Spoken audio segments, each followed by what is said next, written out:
اعوذ باللہ من الشیطان الرجیم بسم اللہ الرحمن الرحیم۔ حدیث نمبر 553 مسلم شریف۔ حضرت عقبہ بن عامر رضی اللہ عنہ سے روایت ہے کہ ہم اونٹ چرانے کا کام کرتے تھے۔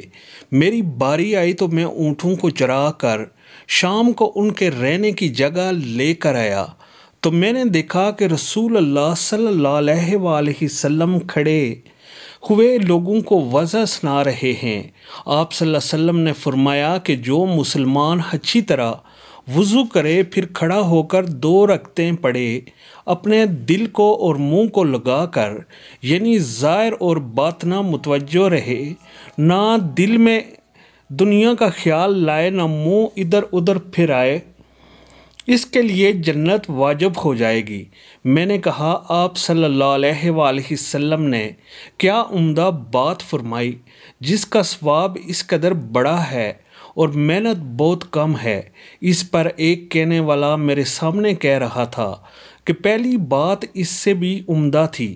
میں نے غور سے دیکھا تو وہ سیدنا عمر فاروق رضی اللہ عنہ تھے۔ انہوں نے کہا کہ میں تجھے دیکھ رہا تھا کہ تو ابھی ابھی آیا ہے، لہٰذا یہ بھی سن لے کہ آپ صلی اللہ علیہ وسلم نے فرمایا تھا کہ جو کوئی تم میں سے اچھی طرح پورا وضو کرے، میں گواہی دیتا ہوں کہ کوئی پھر کہے، ترجمہ اس کا ہے کہ عبادت کے لائق نہیں سوائے اللہ کے، اور محمد صلی اللہ علیہ وآلہ وسلم اس کے بندے اور رسول ہیں، تو اس کے لیے جنت کے 8 دروازے کھول دیے جائیں گے کہ جس دروازے سے چاہے جنت میں داخل ہو جائے۔ آمین ثم آمین۔